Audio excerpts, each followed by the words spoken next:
Hare Krishna, everybody. Welcome back to the daily readings of Srila Prabhupada's books. We welcome all of those you out there and all of you out in cyberspace who are joining us either now live or later on. Happy to be with you again. Sanatana Goswami was a big guy, both spiritually and materially. And Lord Chaitanya, when he met him, he saw how qualified he was, and therefore he empowered him to spread Krishna consciousness, and particularly to write literatures, spiritual, transcendental literatures. And I heard Prabhupada say today, he's in New York, not physically, but I'm listening to his audio files, audio material, chronological order. I'm in 1976, and he's in, Prabhupada is in New York, coming back to New York since a long time, and they've just moved into the skyscraper building on West 55th Street, between 8th and 9th in Manhattan. And he was taking a walk with the devotees, and he was showing them all the different places he lived and where he walked and the things he was thinking. It was very interesting. And during that talk, he was talking about Sanatana Goswami. And he said, you can't actually spread Krishna consciousness unless you become empowered by your spiritual master. And you have to become qualified. So our duty in this lifetime is to become qualified by using our individual will, making a conscious effort with our individual will to make a conscious effort to hear attentively and seriously, and then try to apply what we hear in our daily practical lives in terms of our character and our way of being and doing, willing. So Sanatana Goswami was empowered, and one of the things he did was he wrote the Srimad Bhagavata Mahima Stotram, which is a part of Sri Krishna Leela Stava. It comes in that book as verses 412 through 416. And in it he glorifies the Srimad Bhagavatam. And it goes like this. Sarva Shastrabdipi Yusha, Sarva Vedaika Satpala, Sarva Siddhanta Ratnadya, Sarva Lokaika Drikprada. O nectar from the ocean of all scriptures, singular fruit of all the Vedas, rich mine of the precious gems of all conclusive truths, you are the only giver of sight to all the worlds. Srimad Sarva Bhagavata Prana, Srimad Bhagavata Prabho, Kali Dvandotita Ditya, Sri Krishna Parivartita. O life air of all the Supreme Lord's devotees, O Master, Srimad Bhagavatam, you are the sun risen in the darkness of Kali. You are the exact image of Sri Krishna.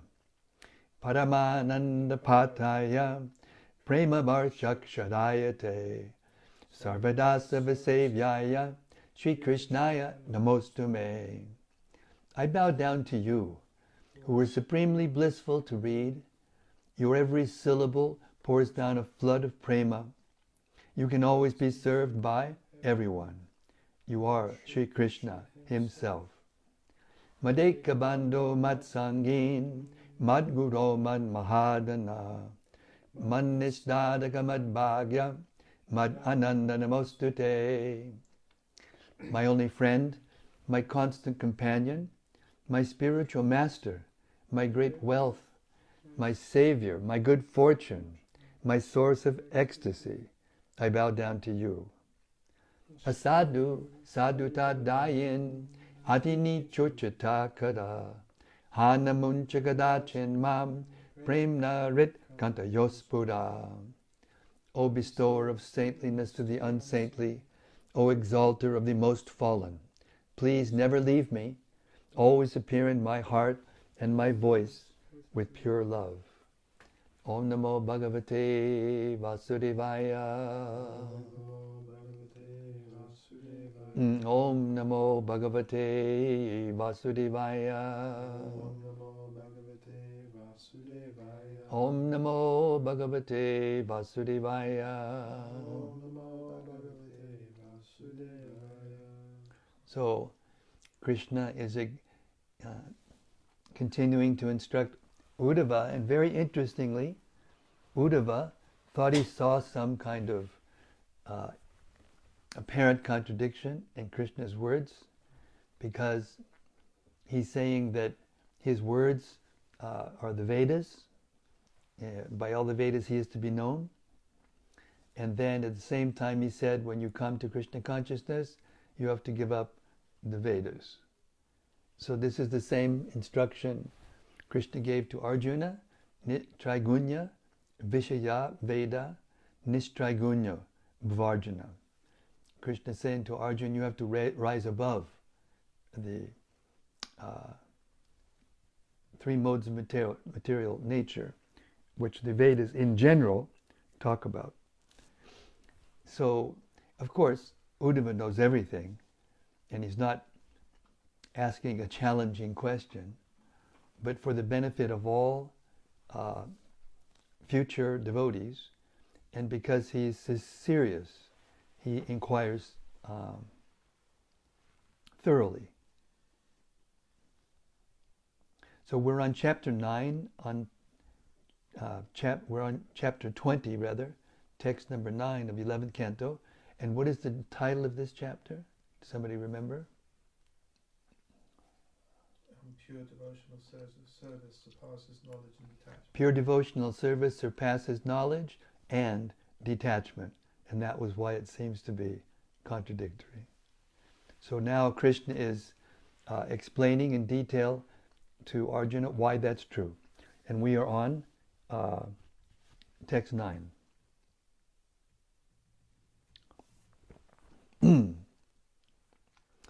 As long as one is not satiated by fruitive activity and has not awakened his taste for devotional service by Shravanam, Kirtanam, Vishnu, one has to act according to the regulative principles of the Vedic injunctions.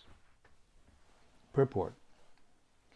Unless one has developed firm faith in Lord Krishna by association with pure devotees, and is thus engaged full-time in the devotional service of the Lord, one should not neglect ordinary Vedic principles and duties, as stated by the Lord himself.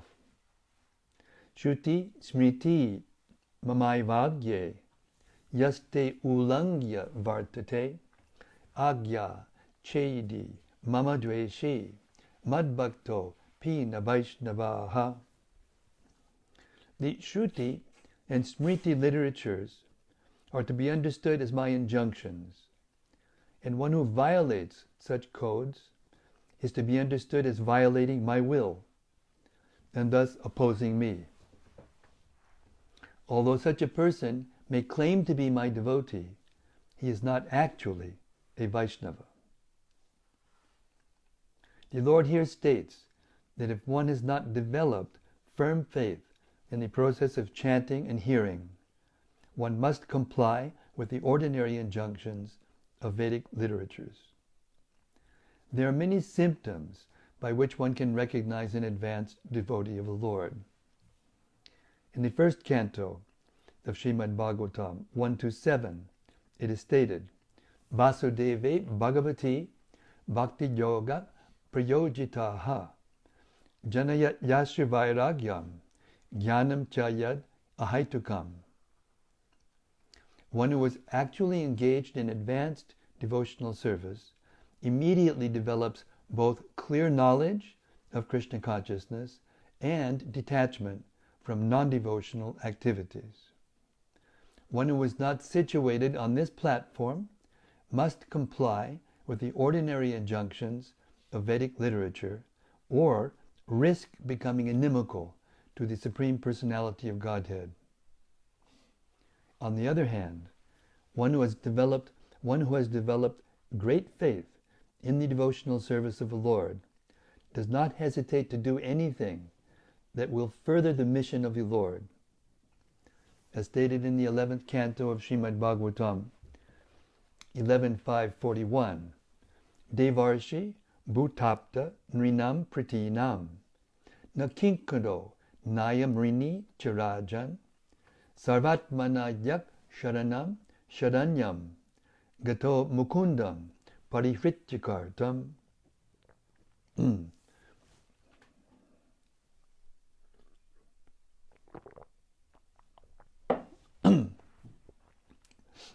Anyone who has taken shelter of the lotus feet of Mukunda, the giver of liberation, giving up all kinds of obligation, and has taken to the path in all seriousness, owes neither duties nor obligations to the demigods, sages, general living entities, family members, humankind, or forefathers.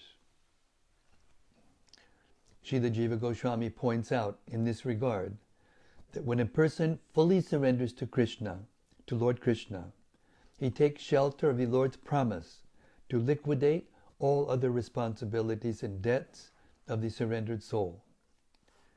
The devotee thus becomes fearless by meditating on the Lord's promise of protection.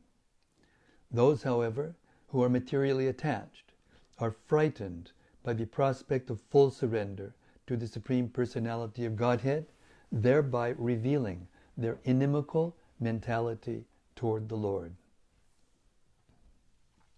Text 10.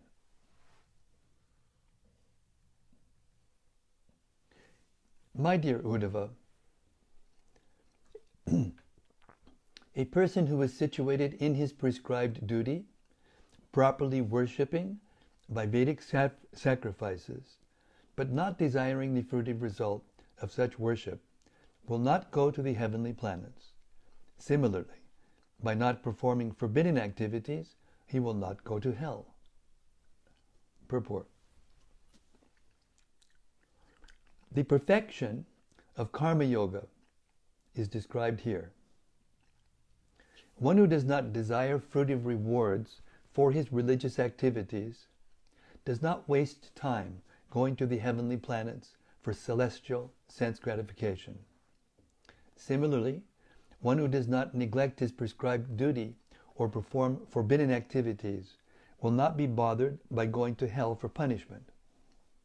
Thus avoiding material rewards and punishments, such a desireless person can be promoted to the platform of pure devotional service to the Lord. Text 11. One who is situated in his prescribed duty, free from sinful activities and cleansed of material contamination, in this very life obtains transcendental knowledge, or by fortune, devotional service unto me. Purport. Asmin loke indicates one's present duration of life. Before the death of one's present body, one can obtain transcendental knowledge, or, by great fortune, pure devotional service to the Supreme Lord. The word yadrichchaya indicates that if one somehow or other gets the association of pure devotees and hears from them faithfully, one can achieve Krishna consciousness, the highest perfection of life. According to Srila Vishwanath Chakravarti Thakur, through transcendental knowledge, one obtains liberation, whereas through pure devotional service, one can achieve love of Godhead, in which liberation is automatically included. Both results are certainly superior to ordinary fruitive activities, by which one tries to enjoy much the same things that animals do. If one's devotional service is mixed with a tendency toward fruitive activities or mental speculation, then one may achieve the neutral stage of love of Godhead, whereas those who are inclined to serve only Lord Krishna advance to the higher stages of love of Godhead and servitude, friendship, parental love, and the conjugal relationship. Text 12.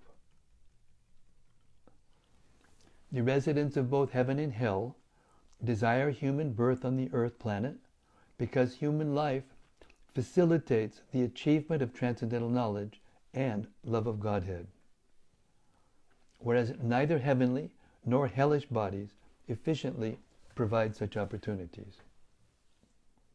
Purport. Srila Jiva Goswami points out that in material heaven, one becomes absorbed in extraordinary sense gratification, and in hell, one is absorbed in suffering. In both cases, there is little impetus to acquire transcendental knowledge or pure love of Godhead. Excessive suffering or excessive enjoyment are thus impediments to spiritual advancement. Text 13. A human being who is wise should never desire promotion to heavenly planets or residence in hell. Indeed, a human being should also never desire permanent residence on the earth, for by such absorption in the material body, one becomes foolishly negligent of one's actual self-interest. Purport. One who has achieved human life on the earth has an excellent opportunity to attain spiritual liberation through Krishna consciousness or devotional service to the Lord. Thus, one should not desire promotion to heaven or risk residence in hell, where excessive enjoyment or punishment deviate one's mind from self-realization.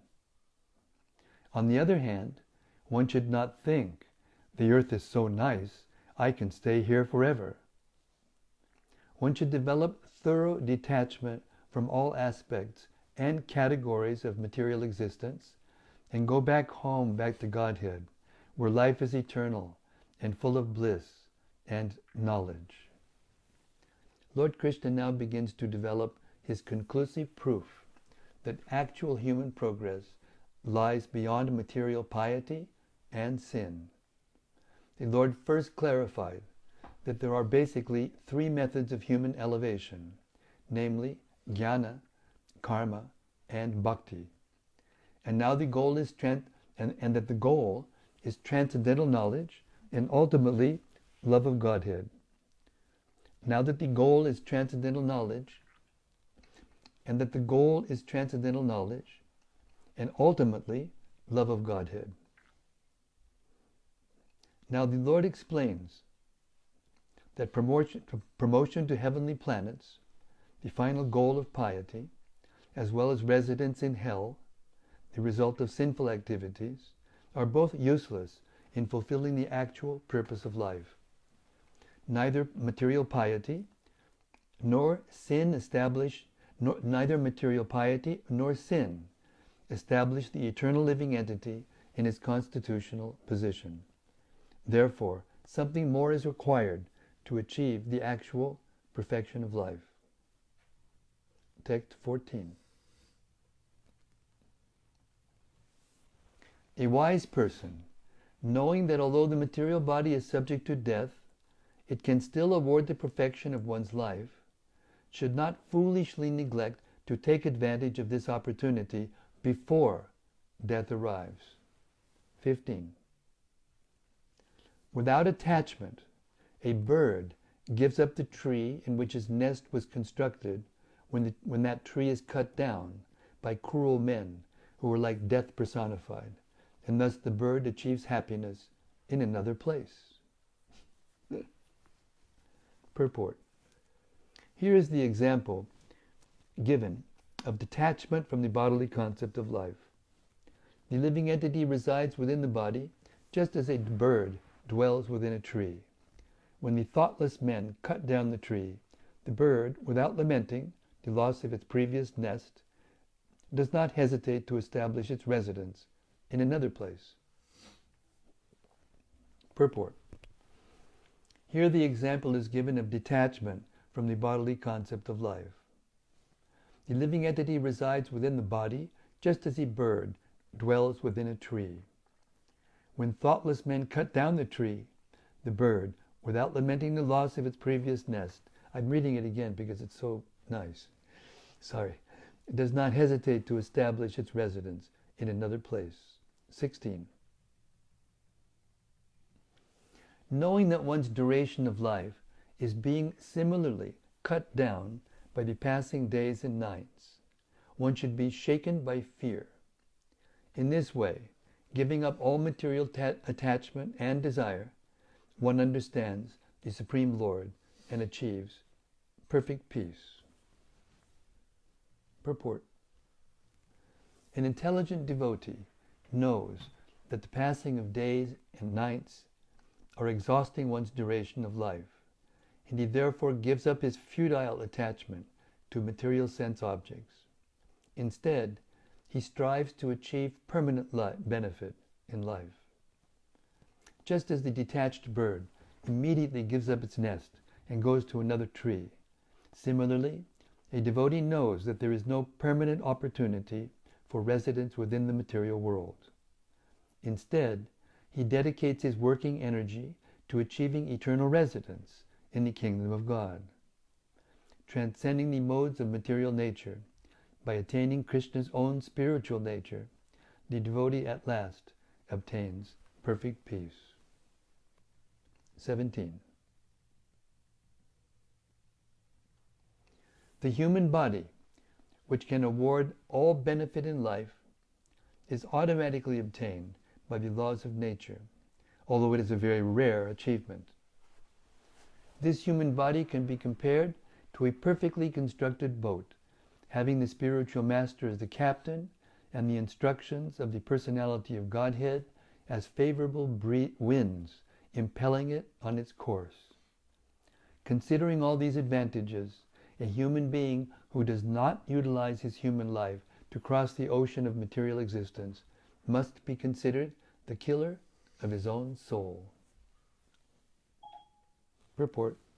Okay, I found this on the web for considering all these advantages to human being who does not utilize human life across the ocean of material existence must be considered the killer in Saw.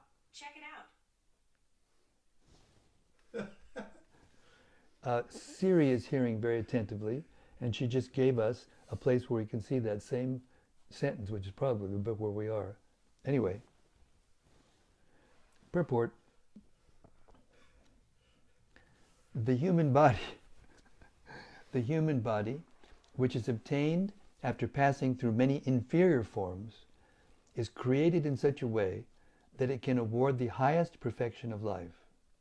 A human being is supposed to serve the Supreme Personality of Godhead, and the bona fide spiritual master is the appropriate guide for such service. The causeless mercy of Lord Krishna is compared to favorable winds that help the boat of the body to ply smoothly on the course back home, back to Godhead. Lord Krishna gives his personal instructions in the Vedic literature, speaks through the bona fide spiritual master, and encourages, warns, and protects his sincere devotee from within the devotee's heart.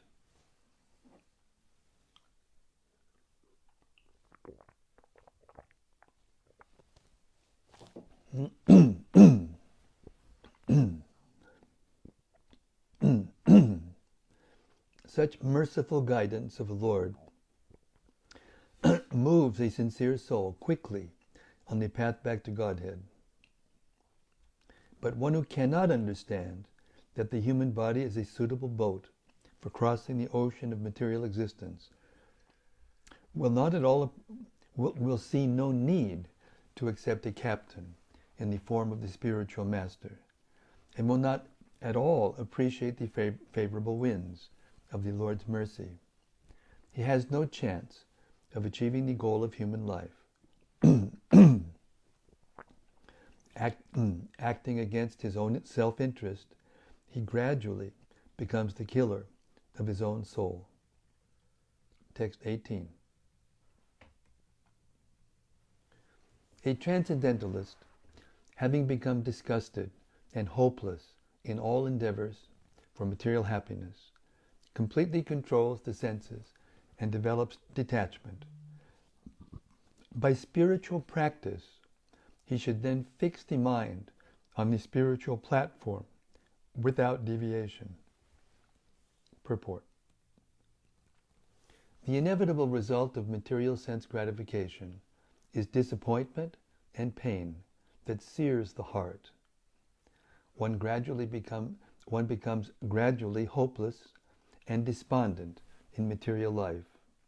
Then, receiving good instructions from the Lord or his devotee, one transforms one's material disappointment into spiritual success. Actually, Lord Krishna is our only true friend, and this simple understanding can bring one to a new life of spiritual happiness in the company of the Lord. Text 19. Whenever the mind, being concentrated on the spiritual platform, is suddenly deviated from its spiritual position, one should carefully bring it under the control of the self by following the prescribed means. Purport. Although one is seriously engaging the mind in Krishna consciousness, the mind is so flickering that it may suddenly be deviated from its spiritual position. One should then carefully bring the mind back under the control of the self. It is stated in the Bhagavad Gita that if one is too austere or too sensuous, one cannot control the mind. I'll read that again, please, with your permission. It is stated in the Bhagavad Gita that if one is too austere or too sensuous, one cannot control the mind. Sometimes one may bring the mind under control by allowing the material senses limited satisfaction. For example, although one may eat austerely, from time to time one may accept a reasonable amount of Mahaprasadam, opulent foods offered to the temple deities, so that the mind will not become disturbed. Similarly, one may occasionally relax with other transcendentalists through joking, swimming, and so forth. But if such activities are performed excessively, they will lead to a setback in spiritual life. When the mind desires sinful gratification, such as illicit sex or intoxication, one must simply tolerate the mind's foolishness and by strenuous effort push on with Krishna consciousness. Then the waves of illusion will soon subside and the path of advancement will again open wide.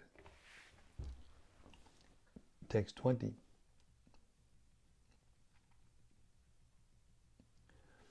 One should never lose sight of the actual goal of mental activities, but rather conquering the life air and senses and utilizing intelligence strengthened by the mode of goodness, one should bring the mind under the control of the self.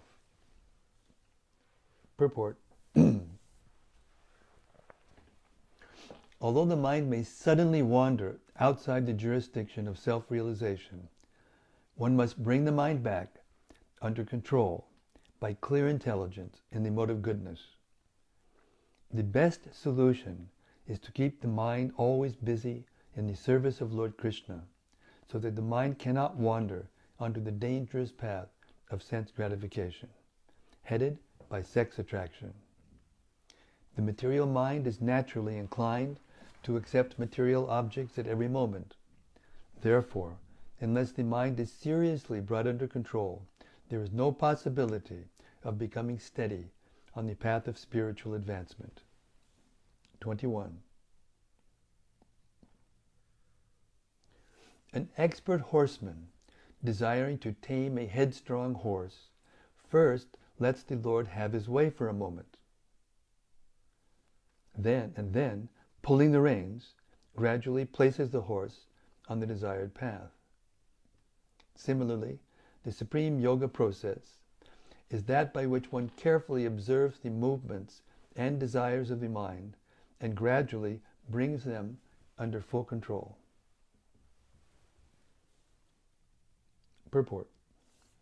Just as an expert rider intimately knows the propensities of an untamed horse and gradually brings the horse under control, an expert yogi allows the mind to reveal its materialistic propensities and then controls them through superior intelligence.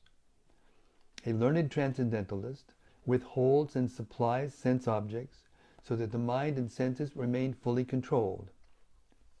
Just as a horseman sometimes pulls sharply on the reins and sometimes allows the horse to run freely.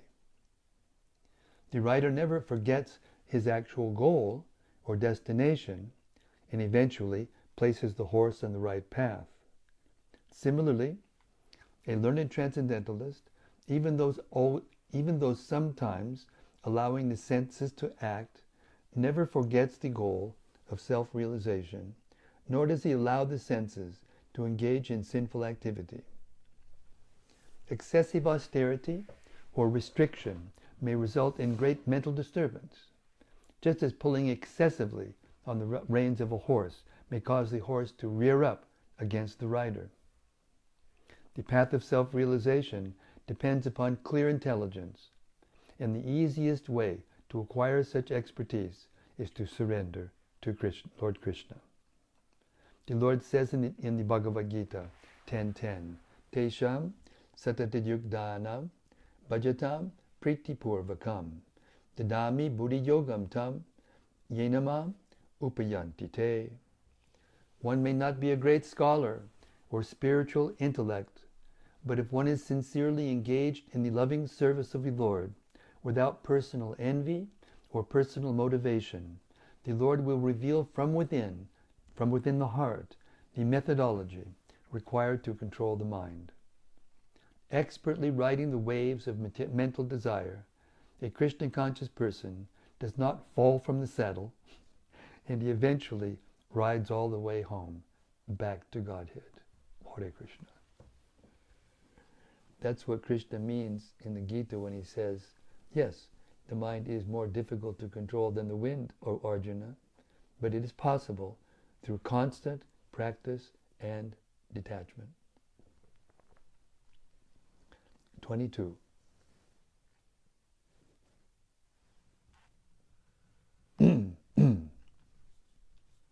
Until one's mind is fixed in spiritual satisfaction, one should analytically study the temporary nature of all material objects, whether cosmic, earthly, or atomic. One should constantly observe the process of creation through the natural progressive function and the process of annihilation through the regressive function. Let's read that one again with your permission. One should constantly observe the process of creation through the natural progressive function and the process of annihilation through the regressive function. In other words, we have to minutely observe things and see how things are gradually decreasing or gradually increasing. The difference between creation and annihilation. And then we must learn to do not want either. Purport. There is a saying that whatever comes up must come down. Similarly, Lord Krishna states in the Bhagavad Gita 2:27, Jata sihi dhruvo mrityur dhruvam janma mritasya cha tasmat apariharyerte natvam shochitam ardasi. For one who has taken his birth, death is certain, and for one who is dead, birth is certain. Therefore, in the unavoidable discharge of your duty, you should not lament. Mano yavat prasidati. Unless one has established one's consciousness on the liberated platform of perfect knowledge, one must constantly ward off the attacks of illusion through rigid, analytic observation of material nature. The material mind may be attracted to sex. Therefore, by spiritual intelligence, one should scrutinize the temporary nature of one's own body and the body that has artificially become the object of one's material lust. One may apply this rigid analysis to all material bodies, from the fantastic cosmic body of Lord Brahma to that of the most insignificant germ. The coronavirus. Let's study the coronavirus. As previously stated by Lord Krishna, one who is advanced in Krishna consciousness spontaneously avoids sense gratification and is constantly drawn by spiritual love into his relationship with Lord Krishna. One who has not achieved the platform of spontaneous Krishna consciousness must remain constantly vigilant so as not to be grossly cheated by the material energy of the Lord. One who tries to exploit the material energy ruins his spiritual life and experiences varieties of misery. So, I'm going to stop there and spend, 5 or 10 minutes at the most to contemplate these verses by reflection. Anything that stuck in your mind while we're reading, or want to hear again, or reflect for the rest of us, or questions that you want to ask.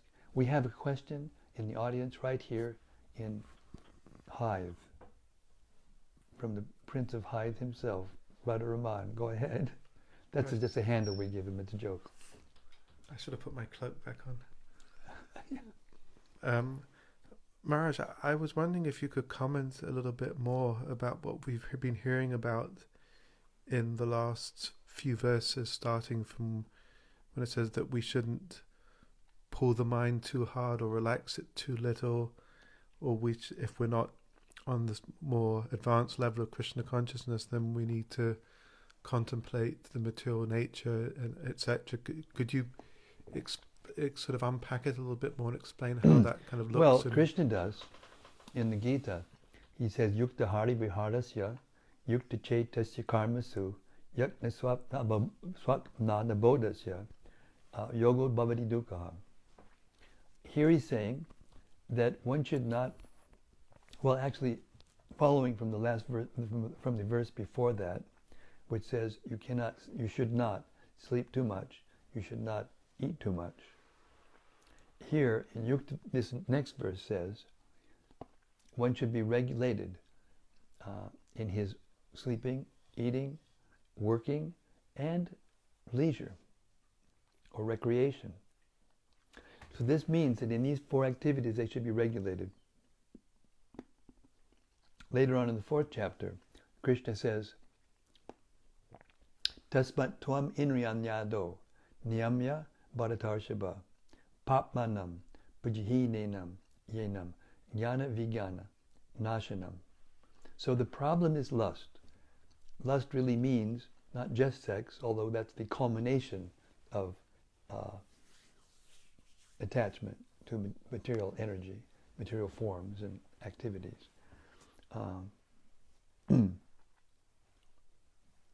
But if we regulate them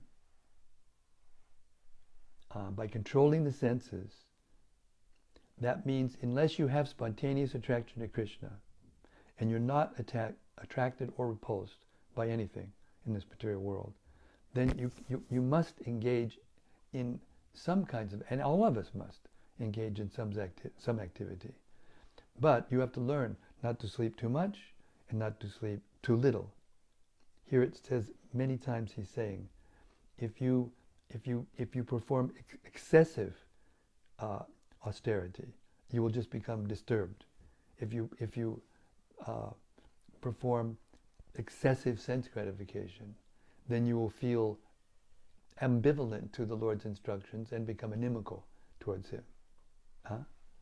So here, jnana vijnana nashanam, the destroyer of knowledge and realization is lust.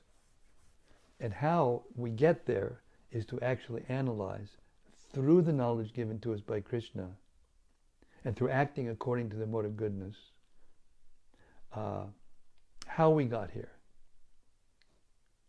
I didn't choose to get in this body. Really, I didn't choose this particular body. But I did choose it in the sense that I had a particular mentality at the end of my last body. And therefore the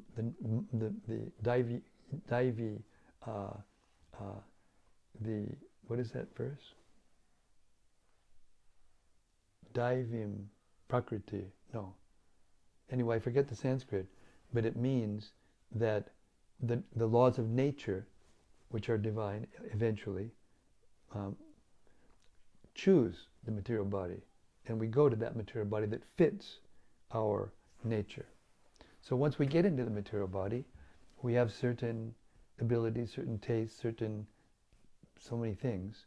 And we have to learn to give the senses and the mind enough leeway so that it doesn't become too disturbed. But at the same time, bring it back. The relationship of the nature of training a wild horse is very, very good. Anybody who knows when it comes to training a horse, you can't just pull the rein from the beginning. He will buck you off very easily, unless you're very expert, of course. So the expert trainer will let go of the reins, and then he'll go wherever he wants to go. And then he pulls it back, and then because he's gone a little bit, he's more, more submissive. And then he pulls him back, and then he lets it go again. Then he pulls him back and lets it go again. Eventually, he will go on the right path that he wants him to go on.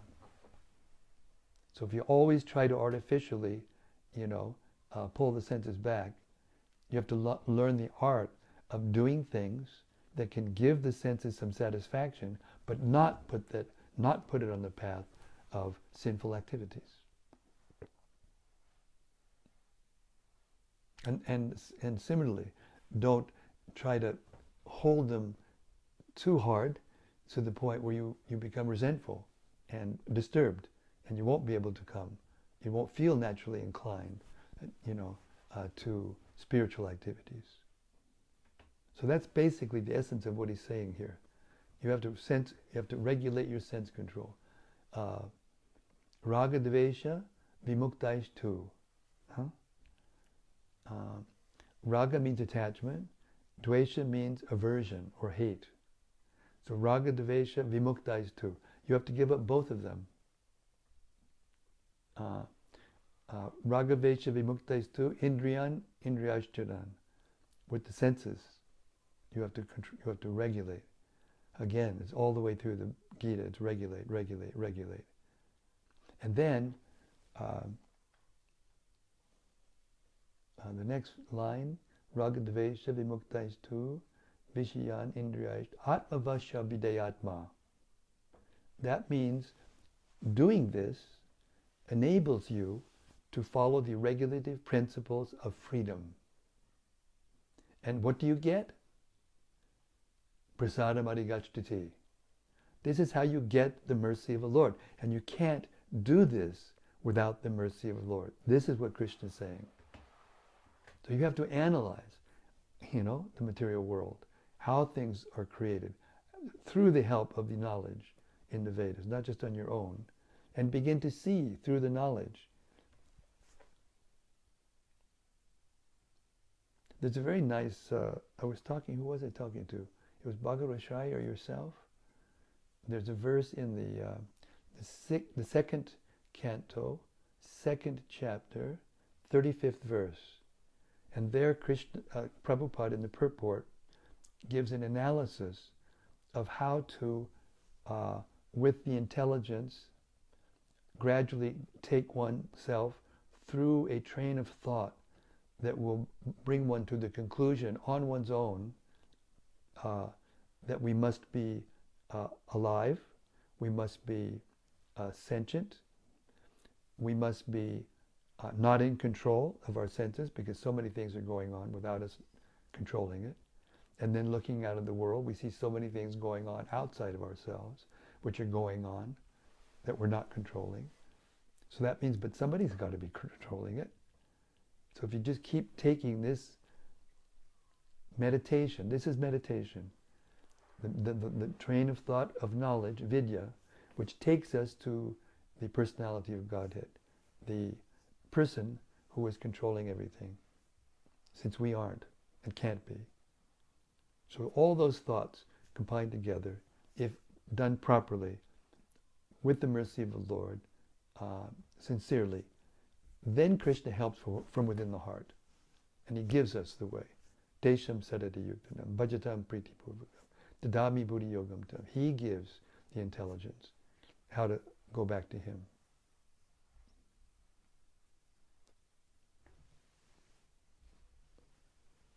I think that's it.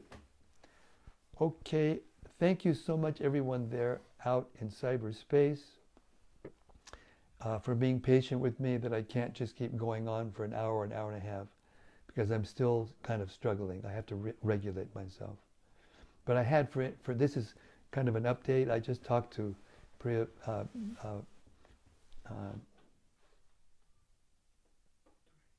Pundarik Prabhu, who is the most experienced doctor I know here, retired with his wife, Hare Krishna Dasi, and he gave me very good instructions, and he also let me know that the surgeon who was scheduled to do my hip replacement is, by his own power, because he's got some clout at the private hospital he works at in Hereford. He has kept me in the system by sending me an appointment, which I can't go to because we're all locked down anyway.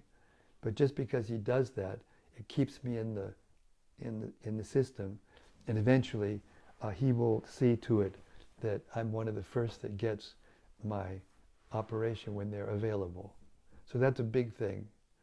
And Pundrik is also giving me a couple of very, very simple exercises. I won't go into the details, that I can do now even to strengthen my, especially the leg and muscles and lower back muscles, so that I'll be in better shape. And then he promised, because it's his expertise, he promised me that once the operations are finished, he will personally guide me in how to get back to normal life. Hare Krishna. See you then, I hope. Thank you, everybody. All glories to Uddhava, all glories for asking these great questions. All glories to Sri Krishna, who always has the perfect answers. So whenever you're bewildered, just go to these teachings, go to the Gita, go to the Bhagavatam, go to the Chaitanya Charitamrita, and you'll become satisfied. And your mind will give up trying to send you to hell, and you will be guided to Krishna's lotus feet. Jai. Thank you very much. Srimad Bhagavatam ki Jai. Gaur Premanandi Hari Hari Bol. See you next time, tomorrow night, same place, same station, right here in Hive. In case you want to come here later on when we become available, it's flat 8, 126 Stade Street. And right now I can't remember the code, so I have to say that another day. Hare Krishna. Hare Krishna. See you tomorrow. Hari Bol.